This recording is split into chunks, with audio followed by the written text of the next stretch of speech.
السلام علیکم ورحمۃ اللہ وبرکاتہ۔ سورہ المائدہ آیت نمبر 79 اعوذ باللہ السمیع العلیم من الشیطان الرجیم من ہمزہ ونفخہ ونفثہ بسم اللہ الرحمن الرحیم کانوا لا یتناہون عن منکر فعلوہ۔ کانو تھے وہ، لا یتناہون نہیں منع کرتے تھے ایک دوسرے کو، عن منکر کسی برائی سے، فعلوہ جس کا وہ ارتکاب کرتے تھے۔ تناہا یتناہا اس کا ایک معنی ہوتا ہے ایک دوسرے کو روکنا، منع کرنا، نہی ان سے نہا منع کیا تو تناہا ایک دوسرے کو منع کیا کرنا، اور دوسرا معنی ہوتا ہے باز آنا، رکنا۔ فانتہو ہے نا، اس میں 7ویں پارے کے آغاز میں ہی یہاں شراب کی حرمت کا ذکر ہے تو اس میں ہے فانتہو باز آ جاؤ، رک جاؤ۔ تو یہاں لا یتناہون بھی یہ معنی پایا جاتا ہے، کانو تھے وہ، لا یتناہون نہیں باز آتے تھے، عن منکر برے کاموں سے، فعلوہ جس کا وہ ارتکاب کرتے تھے۔ جس برائی پر لگ گئے ہیں اس پر وہ ڈٹے ہوئے ہیں، جتنا مرضی سمجھاؤ لیکن وہ اس کو چھوڑنے کے لیے تیار نہیں ہوتے تھے۔ اور جو پہلا معنی ہے کہ کوئی شخص کسی برائی پر لگا ہوا ہے تو یہ اس کو منع نہیں کرتے، اور یہ اللہ تعالیٰ کے ہاں بہت بڑا جرم ہے کہ نہی عن المنکر کا فریضہ ساکت کر دینا، کسی کو برائی پر لگے ہوئے دیکھنا، اس کی اصلاح نہ کرنا، اس کو روکنے کی کوشش نہ کرنا۔ اس بارے میں قرآن مجید میں بھی بہت ساری آیات ہیں جس میں حکم ہے امر بالمعروف کا، نہی عن المنکر کا، اور نبی صلی اللہ علیہ وسلم نے بھی بڑی صراحت کے ساتھ اس موضوع کو بیان فرمایا ہے، اور جو اس فریضے میں غفلت کرتے ہیں، کوتاہی کرتے ہیں، ان کی سزا بڑی سخت بیان فرمائی ہے۔ اَلَا تَأْمُرُنَّ بِالْمَعْرُوفِ وَلَا تَنْهَوْنَ عَنِ الْمُنکَرِ تم ضرور بضرور لوگوں کو نیکی کا حکم دو گے اور برائی سے منع کرو گے، اور اگر تم ایسا نہیں کرو گے تو پھر اللہ تعالیٰ تم پر اپنی طرف سے عذاب نازل کرے گا، پھر اس سے تم دعائیں کرتے رہو گے، فَلَا يُسْتَجَابُ لَكُمْ اور تمہاری دعائیں قبول نہیں کی جائیں گی۔ دعاؤں کی قبولیت میں رکاوٹ اس کے اسباب میں سے ایک سبب یہ ہے برائیوں سے نہ روکنا، نیکی کا حکم نہ دینا، اور یہ سمجھنا کہ بس جو جدھر لگا ہوا اس کو لگا رہنے دو۔ ہمارے ہاں یہ بہت جملہ چلتا ہے کہ بھئی آپ ٹھیک ہے اپنا کام کریں، ہم جہاں لگے میں ہمیں لگا رہنے دیں، ہمیں نہ چھڑیں آپ۔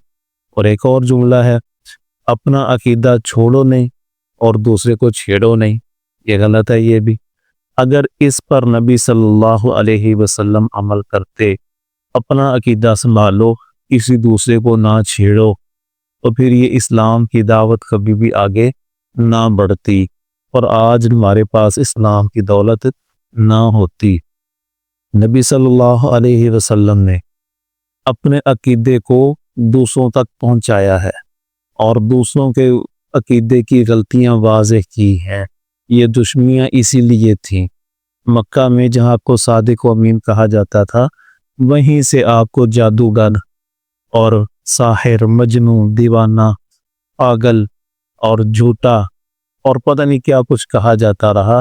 وہ سب اسی فریضے کی ادائیگی کی وجہ سے تھا، اسی کے نتیجے کے طور پر تھا کہ یہ ہمیں ہمارے معبودوں کو برا کیوں کہتا ہے۔ وہ بھی اس بات تھے وَدُّوا لَوْ تُدْہِنُ فَيُدْہِنُونَ کہ تم ان کے معبودوں کو کچھ نہ کہو اور وہ تمہارے اللہ کو کچھ نہیں کہیں گے، یہ ان کا بھی مطالبہ تھا۔ لیکن اللہ تعالیٰ کا حکم یہی ہے کہ برائی، اس کی برائی کھل کر بیان کی جائے، اور جو اچھائی ہے اس کا اچھا ہونا بیان کیا جائے، اور جو غلط کام کر رہے ہیں ان کی مذمت کی جائے۔ تو یہ بنیادی اسلام کے جو بنیادی احکامات ہیں ان میں سے ایک واضح حکم ہے، اور اسی کی کوتاہی اور اس میں غفلت، اس کی ہی سزا آج ہمارے ہاں یہ ہے کہ نیکی اور نیکی والے، خیر اور اہل خیر، وہ آہستہ آہستہ کمزور ہوتے چلے جا رہے ہیں اور شر والے لوگ مضبوط ہوتے چلے جا رہے ہیں۔ تو یہ صورتحال غلط ہے جو ہمارے ہاں بنی ہوئی ہے۔ ہاں، اس کے لیے اصلاح کا طریقہ کار، وہ اس میں اصلاح ہونی چاہیے۔ ہم دوسرے کو ضرور اس کے عقیدے کی غلطی بیان کریں، لیکن اس پر ٹھونسنے کی کوشش نہ کریں۔ غلطی وہاں شروع ہوتی ہے جب ہم اس پر اپنا عقیدہ مسلط کرنے کی کوشش کرتے ہیں۔ ہمارا کام پہنچانا ہے۔ نبی صلی اللہ علیہ وسلم بڑے غمزدہ رہتے تھے کہ یہ لوگ میری بات قبول نہیں کر رہے۔ اللہ تعالیٰ نے صاف کہہ دیا تھا لست علیہم بمسیطر، اے نبی آپ ان پر مسلط نہیں ہیں، آپ کا کام تو انما انت مذکر، آپ صرف تذکیر کرنے والے ہیں، نصیحت کرنے والے ہیں، بات پہنچانا آپ کی ذمہ داری۔ ان علیک الا البلاغ، پہنچانا آپ کی ذمہ داری ہے بس۔ تو ہم دوسرے کو غلط بات سمجھا دیں اور صحیح بات اس کو بتا دیں، اتنا کافی ہے۔ اس کے بعد اس کی مرضی ہے وہ مانے یا نہ مانے۔ تو ہمارے ہاں تصادم جو ہوتا ہے اور جو لڑائی جھگڑے ہوتے ہیں اور جو فتنے کی صورت اختیار کر جاتی ہے بات، وہ اس وقت ہوتی ہے جب ہم دوسرے کو زبردستی اپنی طرف لے کر آنے کی کوشش کرتے ہیں۔ تو یہ طریقہ کار غلط ہے۔ بس بات پہنچا دیں اور اس کے بعد اپنے اندر برداشت پیدا کریں، حوصلہ پیدا کریں۔ اس کا وجود ظاہر ہے، شر کا وجود تو ہر معاشرے میں باقی رہے گا، تو وہ وجود رہنا ہے، وہ کن لوگوں کی وجہ سے رہتا ہے، وہ کون سے بد نصیب ہیں جو شر کے ہی داڑھی بن کر رہیں گے اور شر کی علامت اور پہچان بن کے رہیں گے۔ یہ اللہ تعالیٰ کی ہاں بات ہے۔